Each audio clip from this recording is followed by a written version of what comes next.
जय हिंद। आइए आज हम आपको ट्रिगोनोमेट्री, बहुत हम लोग ट्रिगोनोमेट्री पढ़ते हैं, तो ट्रिगोनोमेट्री क्या है, त्रिकोणमिति क्या है, इसके विषय में बहुत जल्दी से आपको समझाने का प्रयास करते हैं। इससे पहले आप मेरे चैनल को नीचे देखिए, रेड बटन है, उसको प्रेस करके आप सब्सक्राइब करना ना भूलें। और अच्छा लगे, जब अगर अच्छा लगेगा आपको तो थोड़ा सा आगे तक अपन समझ रहे हैं ना, हितनाथ साथी दोस्त तक पहुँचा दीजिएगा और बोलिएगा कि एक बार देख और थोड़ा बुद्धि को आवर्धित कर, और अगर गलती है कुछ तो कमेंट बॉक्स में कमेंट कीजिएगा, क्योंकि मनुष्य का नेचर है कि गलतियों से और सुधार करना सीखे। हो सकता है हम भी तो मनुष्य, रोबोट तो है नहीं ना कि जो मेरे में फीड कर दिया गया वही हम बोलते जाएं या लिखते जाएं या देखते जाएं समझते जाएं। तो चलिए, सबसे पहले आपका स्वागत है मेरे क्लास में। आपको सबसे पहले मैं ट्रिगोनोमेट्री से परिचय कराना चाहता हूँ। ट्रिगोनोमेट्री को हिंदी में त्रिकोणमिति कहते हैं। त्रिकोणमिति में हम लोग सोचते हैं कि खाली त्रिभुजे के स्टडी करते हैं, सब आजकल शिक्षक हम लोग को समझाया कि ट्रिगोनोमेट्री माने ट्राई माने तीन और गोनोमेट्री माने सब घेरल। नहीं, आपको हम बता दें कि ट्रिगोनोमेट्री में त्रिभुज और त्रिभुज से बनी अन्य सभी आकृतियों का स्टडी किया जाता है। तो ट्रिगोनोमेट्री गणित की वह शाखा है जिसमें त्रिभुज और उसकी जैसी बनी हुई बहुत सारी आकृतियां, त्रिभुज जय को ज्वाइंट है, अपना हितनाथ ले ले, उसी को क्या बोलते हैं, ट्रिगोनोमेट्री बोलते हैं। लेकिन ट्रिगोनोमेट्री में खास करके आपको समकोण त्रिभुज का यूज होता है, वह त्रिभुज जिसका कि कोई एक कोण 90 डिग्री का हो। आपको चलिए ट्रिगोनोमेट्री के इतिहास में लेके चलते हैं। आर्यभट्ट हमारे देश के एक नामी गिरामी बहुत महान गणितज्ञ हुआ करते थे। 476 ईस्वी से लेकर 550 यानी 550 ईस्वी, जब ईस्वी सन शुरू हुआ था तब उन्होंने आर्य सिद्धांत नामक एक पुस्तक लिखा। उसी में ज्या, कोज्या, उत्क्रम, इनवर्स ज्या और व्युज्या शब्द का प्रयोग किया था, जो उसका अपभ्रंश रूप था। आज हम उसको संभाल के आगे पढ़ते हैं। आपको हम बता दें कि ट्रिगोनोमेट्री किस पर बेस्ड है। ट्रिगोनोमेट्री मेन रूप से समकोण त्रिभुज यानी राइट एंगल ट्रायंगल में स्टडी किया जाता है। राइट एंगल ट्रायंगल में क्या क्या होता है इसके विषय में आपको बतलाएंगे, लेकिन सबसे पहले ये बताइए कि मकान बनाने में क्या क्या चीज़ की जरूरत होती है। ऐसे ही ढांचा तैयार करने में तो ईंटा, बालू, छरी, सीमेंट, मिस्त्री, पटरा पुटरी सब हो गया, मकान बन गया। तो इससे ही आपको बतलाते हैं कि त्रिकोणमिति पढ़ने के लिए कुछ अनुपात, कुछ साइन, कुछ सिंबल चाहिए। देखिए थोड़ा सा आपको दिखलाते हैं। ये बताइए क्या चीज़ का चिन्ह है, इसको बोलते हैं थीटा। ये क्या चीज़ का चिन्ह है, बीटा। इसकी क्या चीज़ का चिन्ह है, अल्फा। ये क्या चीज़ का चिन्ह है, ये हो गया गामा।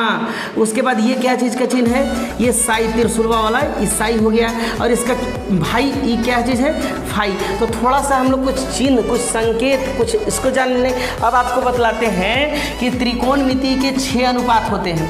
कौन कौन, यानी पूरा नाम साइन यानी ज्या, उसके बाद कोसाइन यानी कोज्या, टेंजेंट स्पर्शज्या, कोटेंजेंट व्यू स्पर्शज्या, उसके बाद सेकेंड व्यू कोज्या और कोसेकेंड व्यूज्या। ये हम लोग कभी इसका हिंदी नाम जानबे नहीं करते थे। Sine cos, ten, sine cos, ten है क्या चीज़, कम से कम कभी गहराई से तो सीखिए आखिर है क्या चीज़। कोई हमसे पूछ दे क्या जवाब देंगे, पूरा ट्रिगोनोमेट्री पढ़ लिया, हमको पता नहीं कि ट्रिगोनोमेट्री क्या है, हम तो समझ ली कि त्रिभुज की स्टडी करते हैं।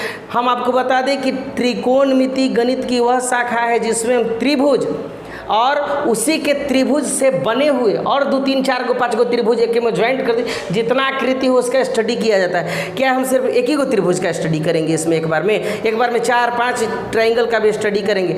जब आपको अगले क्लास में या जब भी मौका मिले तो हाइट एंड डिस्टेंस जब बतलाएंगे तो हाइट एंड डिस्टेंस में 2 त्रिभुज, 3 त्रिभुज, ऐसा भी सवाल बनता है। तो आप उसके विषय में जानिएगा तब ना।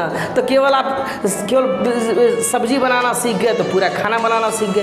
भाई सब चीज़ में जानना होगा, उसका इंग्रेडिएंट्स क्या है, कई प्रकार होता है। देखिए आपको बताते हैं, जिस तरह हम लोग किसी का लंबा नाम होता है, जैसे सकल दीप, तो ऐसे सकलवा ऐसे करके चाल करते हैं, उसी तरह ये साइन बड़ी लंबा पड़ जा रहा है। तो इस साइन को हम लोग साइन बोलते हैं छोटा में, कोसाइन को कोस बोलते हैं, टेंजेंट को टेन बोलते हैं, को टेंजेंट को कॉट बोलते हैं, सेकेंड को सेक बोलते हैं, को सेकेंड को कोसेक बोलते हैं। आपको हम बता दें कि आपको सिर्फ 3 याद रखिए।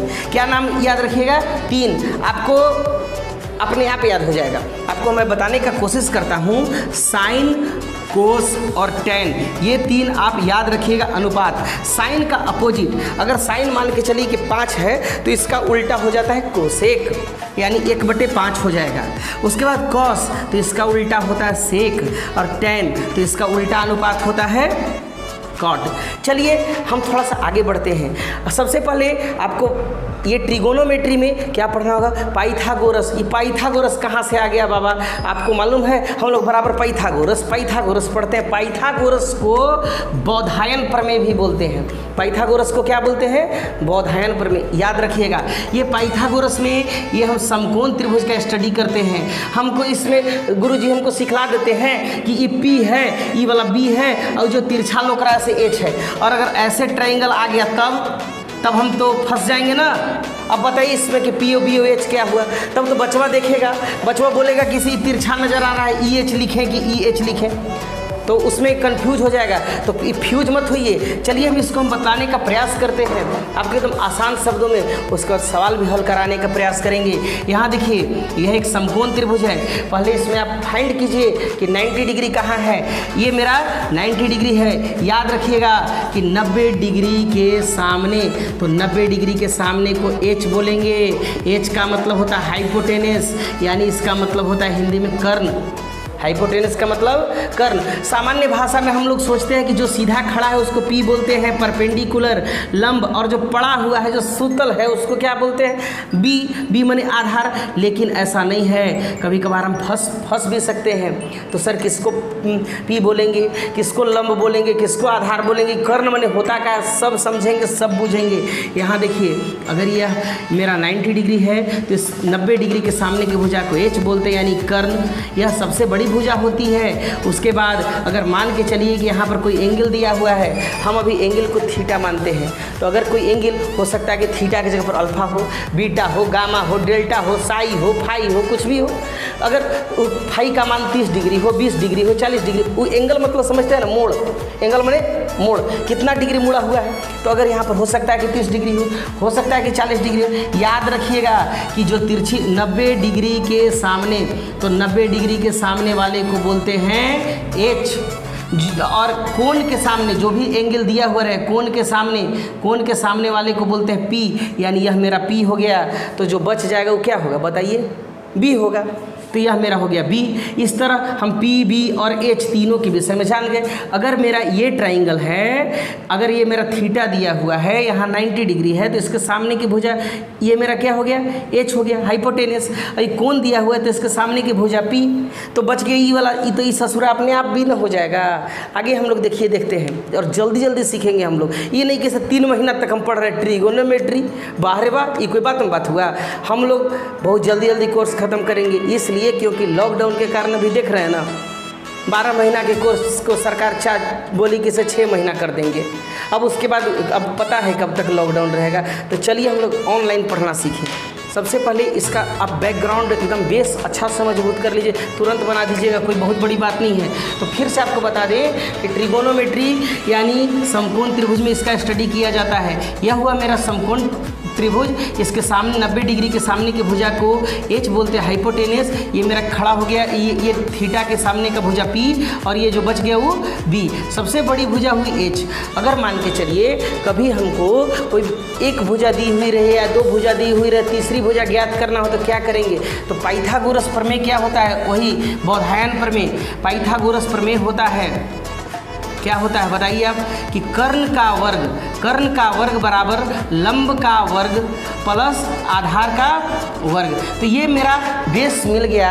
अब हम इस बेस के आधार पर आगे हम कैसे बनाएं इसको हम देखते हैं। यहाँ देखिए, कर्ण को हम एच बोलते हैं, यानी एच स्क्वायर बराबर P square plus B square. अगर हमको इधर वर्ग है तो उधर जाएगा तो वर्गमूल यानी एच मालूम करना रहा, तो P square plus B square. ये मेरे एच निकालने का फॉर्मूला हो गया। जब पी और बी दिया हुआ रहे तो एच निकाल देंगे। अगर मान के चलिए हमको P निकालना हुआ रहे तो ये सबसे बड़ी भुजा मेरा H हुआ, तो एच स्क्वायर घटाओ बी स्क्वायर। अगर हमको B निकालना रहे तो एच स्क्वायर घटाओ पी स्क्वायर। इस तरह से हम कोई भी भुजा निकाल सकते हैं। अब हम पहले भुजा को ज्ञात करना सीखे। पाइथागोरस कि प्रॉब्लम को हल करना सीखें, उसके बाद उसके सवाल को हल करेंगे पार्ट 2 में। सबसे पहले देखिए, जैसे मान के चलिए ये समकोण त्रिभुज है, इसका नाम है ABC, बी पर मेरा 90 डिग्री, ये क्वेश्चन है। यहाँ यह AB दिया हुआ है 3 सेंटीमीटर, ये मेरा BC दिया हुआ है 4 सेंटीमीटर, ये AC कितना होगा? AC विल बी वाट? तो आप जानते हैं कि 90 डिग्री के सामने वाला H होगा। यहाँ तो कोई एंगल नहीं है, यानी दोनों में से कोई P कोई B हो सकता है, आपको जिसको इच्छा उसको मान लीजिए। तो चलिए हमको AC ज्ञात करना है, AC यानी H, तो H बराबर होता है √P² + B²।